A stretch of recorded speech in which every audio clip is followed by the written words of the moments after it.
Hello everybody and welcome back to IGCSE Math. Today we will be looking at Unit 3 of Chapter 1. This unit comprises of the basics surrounding lines, angles, and shapes. As this unit is still under an introductory chapter, we will mainly be covering the classifications and the characteristics of the aforementioned topics. Topics such as equation of line and so on will only be covered in future videos. I apologize in advance for any shaky camera work as I am filming this with my hands. With that said, let's get started. Firstly, I'll familiarize you with some terms that are necessary in order to understand this chapter. So first of all, we'll move over to the terms that are relevant to lines. This is the coordinate or the Cartesian axis. It's where you can plot points and draw your lines and angles. The line that is vertical is the y-axis, and the line that is horizontal is the x-axis. This is the positive x-axis, and this is the negative x-axis. As such, this is the positive y-axis, and this is the negative y-axis. And this is the origin where the point 0, 0 is plotted.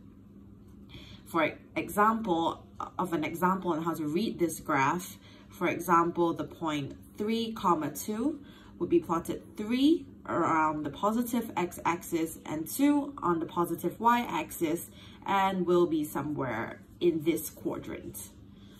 Now moving on, what is a point? A point is basically a singular coordinate on the coordinate axis with a x coordinate and a y coordinate, which will indicate where it belongs on said axis. Moving on, a line is the connection between 2 points. As you can see drawn here, there are actually several lines, but the line that is relevant in this chapter is the straight line. To be clear, every single point on the line is a different point, but the line for this starts here, ends here, or could also start here and end here. So this is a straight line, and it basically connects 2 different points. The straight line is also 180 degrees. Moving on to parallel lines. Parallel lines do not intersect as they have an equal gradient. A gradient is what determines the steepness of the line. More on how to calculate a gradient would be available in later videos. AB/CD over here is an example of the notation of a parallel line. That you should also put symbols like these on your lines to represent that they're parallel. Moving on, what is an angle? An angle is basically what's created between 2 lines. So for example, this right here is an angle. This signage is read as theta. So theta can be noted as such and as such. You can write CBA as well, as long as B is the alphabet that's in the center, as B is the vertex that the angle is created from. Now, perpendicular lines. Perpendicular lines are basically lines that intersect at a 90-degree angle, as you can see here, and this is the notation. Intersections. Intersections of lines are basically at any point that a line meets.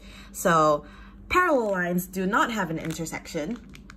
As I explained earlier, they have an equal gradient.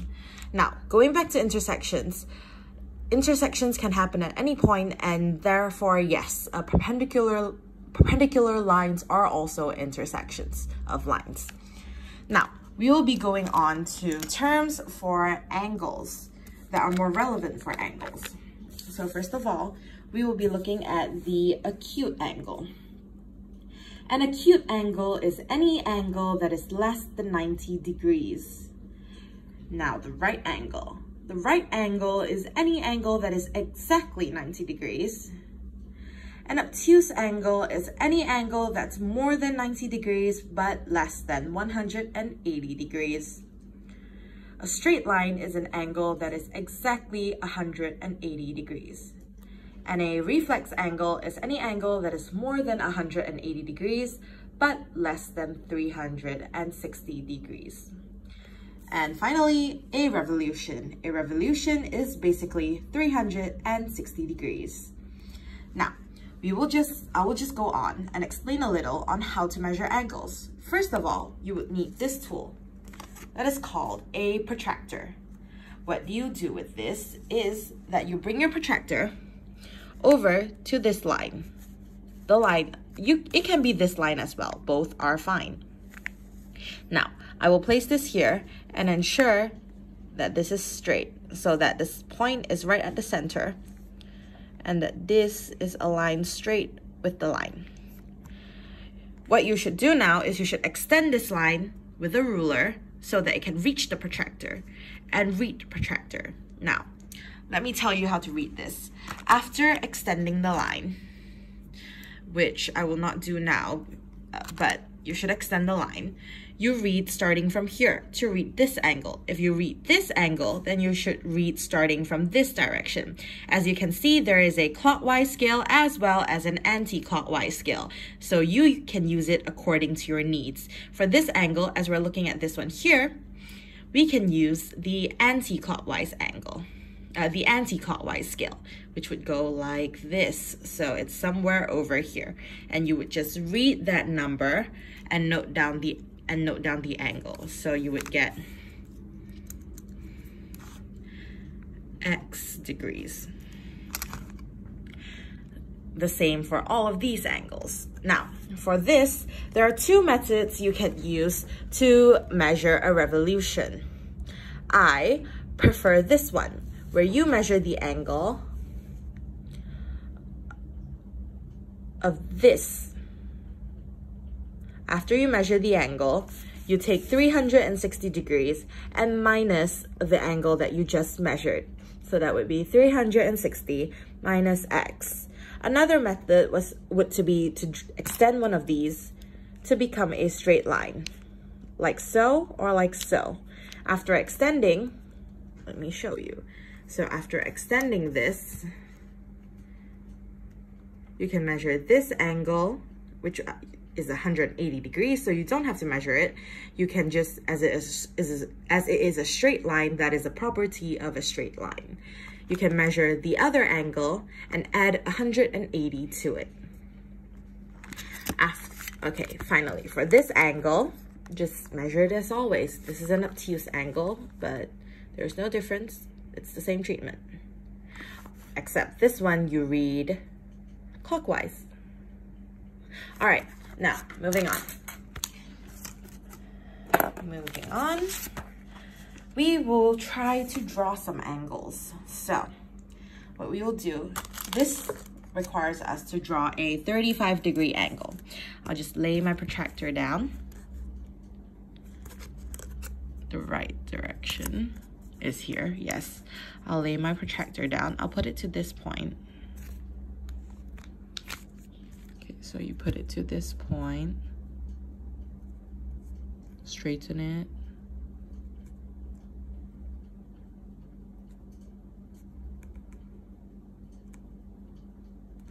Okay, after you straighten it and put it to that point, just find 35 on your compass. We'll go with a clockwise measurement, all right? So 35, read the scale, 35, right here. After you've marked your angle, you can flip your protractor to the ruler end and extend this point to connect with that point. Remember to put the angle notation there as such.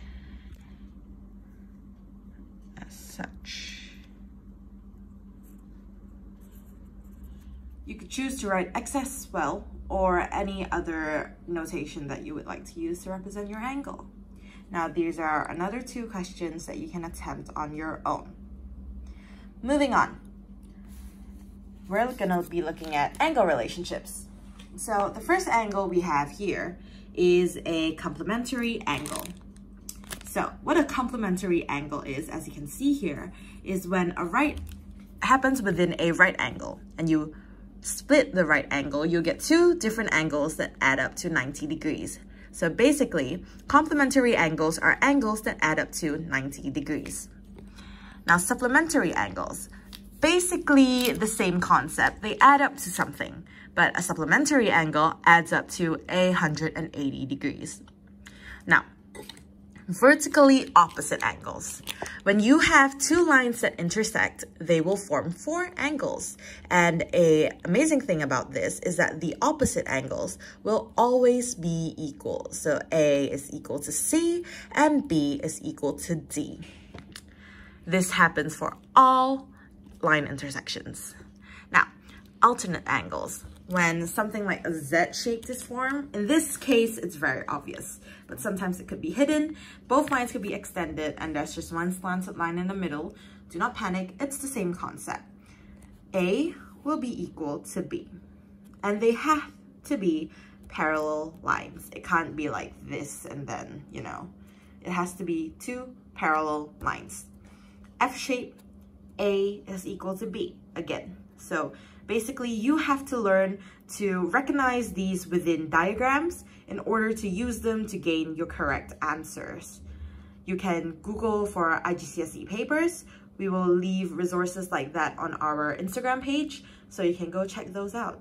And this is a U shape, which has A and B, and it adds up to 180 degrees. Remember, this notation is for parallel lines.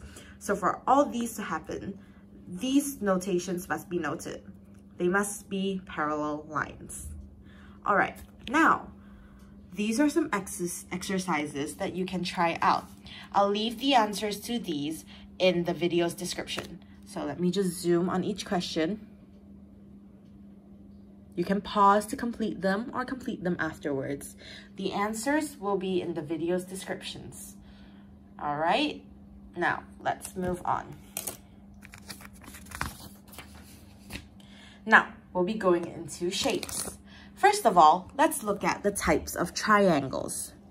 As you can see here, this is a scalene triangle.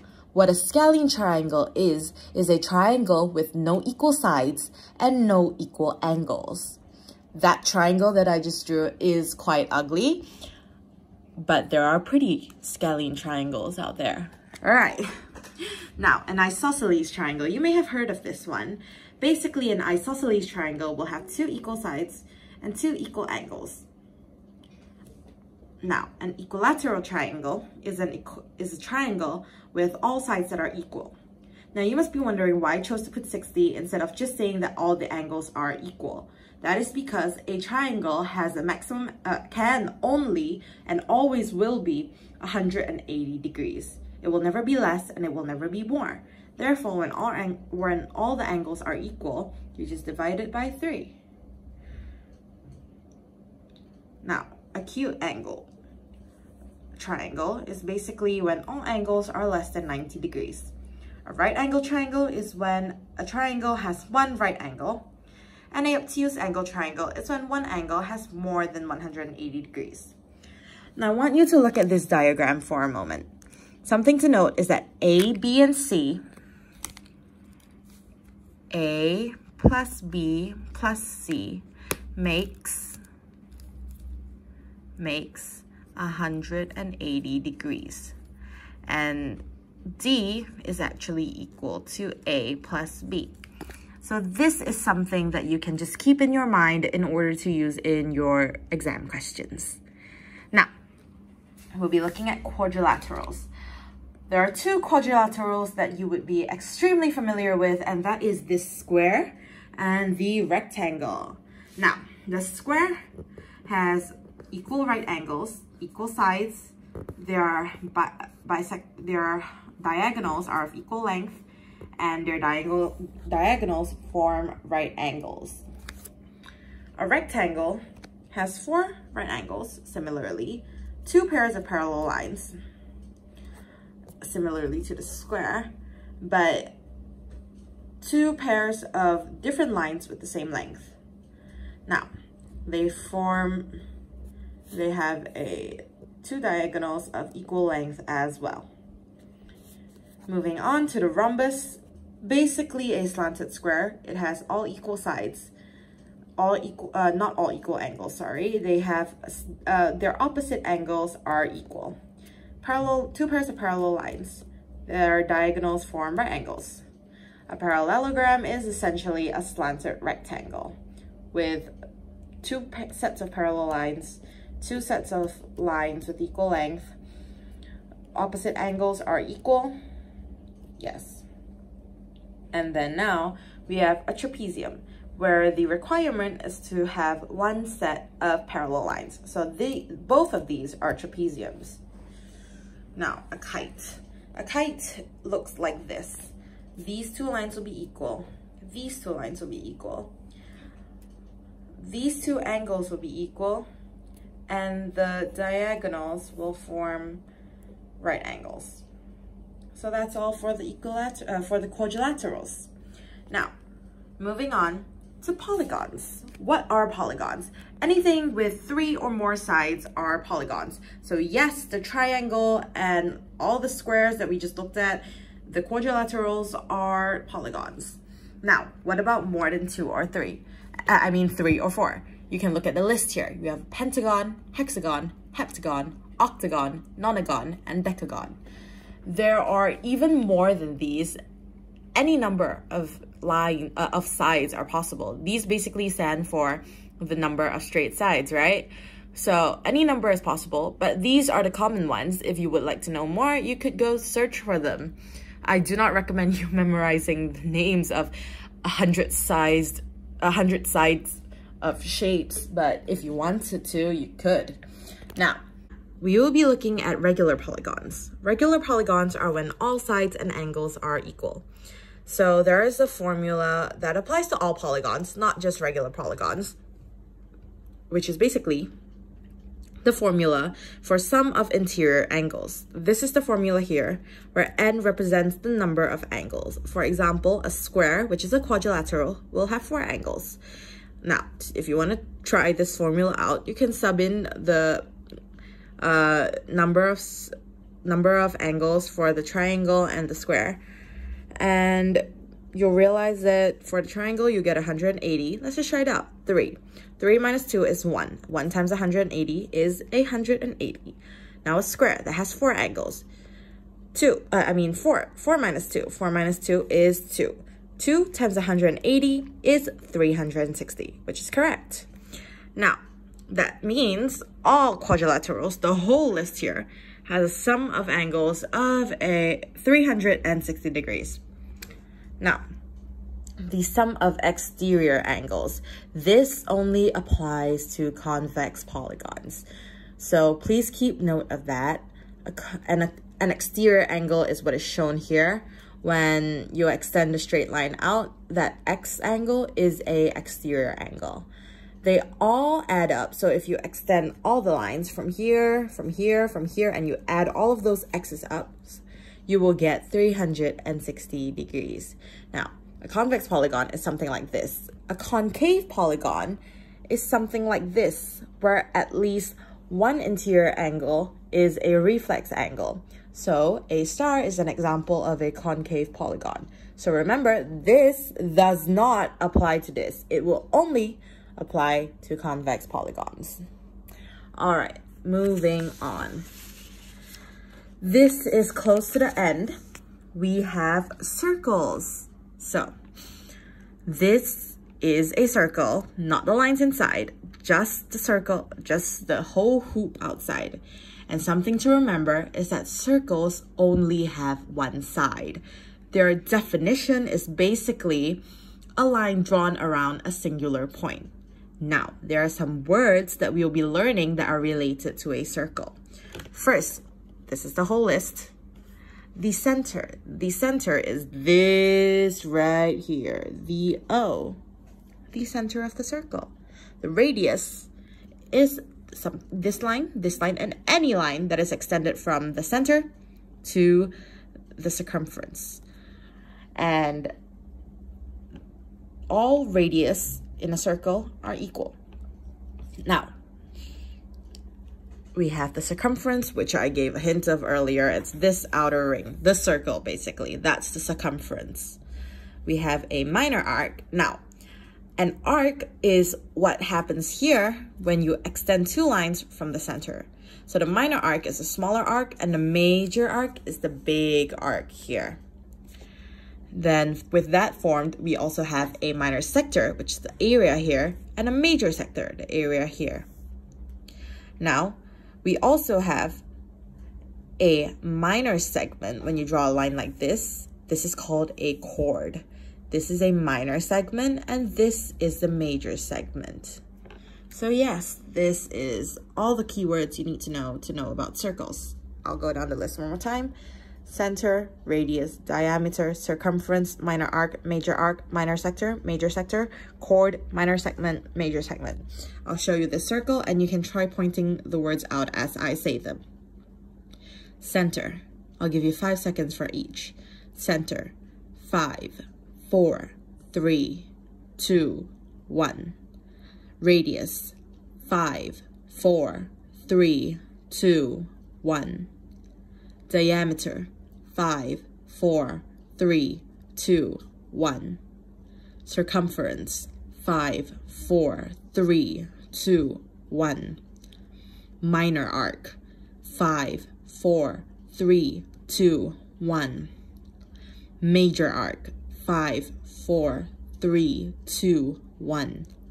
Minor sector, 5, 4, 3, 2, 1. Major sector, 5, 4, 3, 2, 1. Chord, 5, 4, 3, 2, 1. Minor segment, 5, 4, 3, 2, 1. Major segment, 5, 4, 3, 2, 1. Great, you can check how many you got correct. Doesn't matter if it's less, doesn't matter if it's more. If it's less, work on it, you'll get it. If it's more, good for you. Good for you. Continue revising. Upon review, I realized that I left out the diameter. Diameter is basically a line that goes through the center like this. Diameter.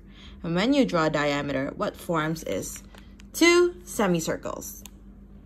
And what you should know about a semicircle is that any angle subtended from here and here, the semicircle, to the arc will form a right angle.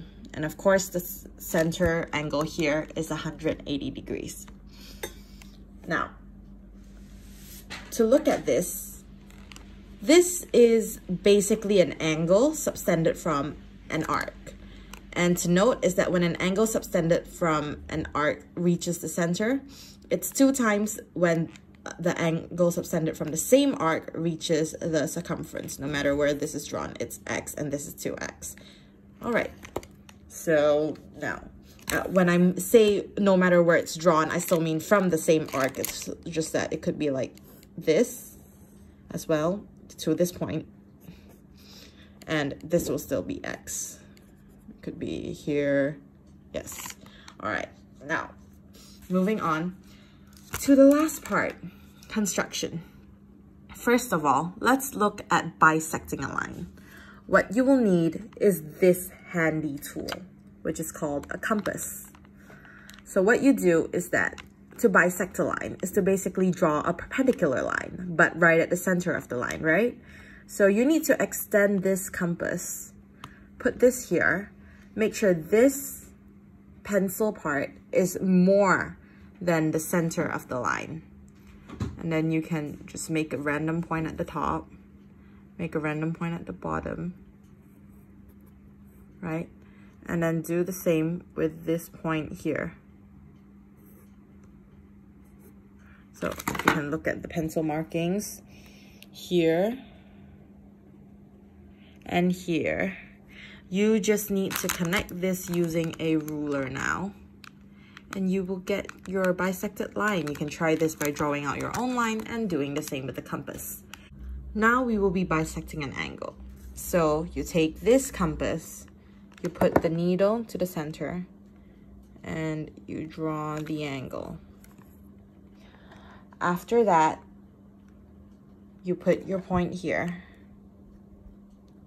and you draw it somewhere, and you just draw a line. Do the same with the other point. Put it there. And then draw the line. So obviously there's an intersection point. And you just take that with a ruler, connect it to this point, and you've bisected an angle. Finally, we will construct a triangle. As it is difficult for me to show you with the exact units how to draw this triangle, I will just show you the theory. So first, draw one line. Let's choose CB. So this is 6, let's say, a straight line with a ruler. So you use your ruler and you draw a straight line that's 6 cm. Let's pretend this line is straight, all right?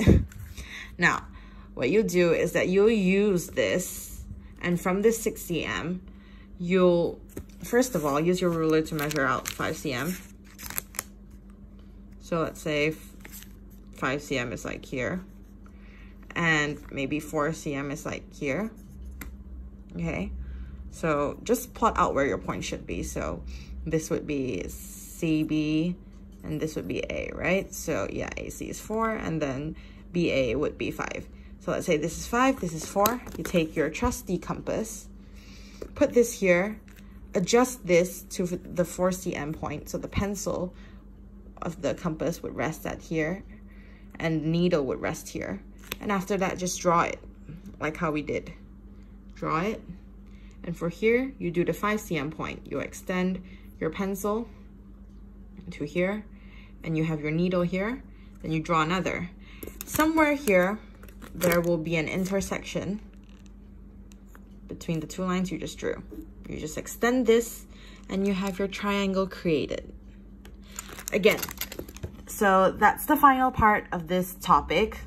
Again, the answer for the quiz, for the questions, exercises we had earlier would be down in the description. I'm sorry for the shaky camera of this chapter. If you could recognize my voice, this is the first time I'm making a video for this channel. I'll improve on this in the future. Really sorry for the shaky camera work. With that, thank you for tuning in, and we'll see you again soon.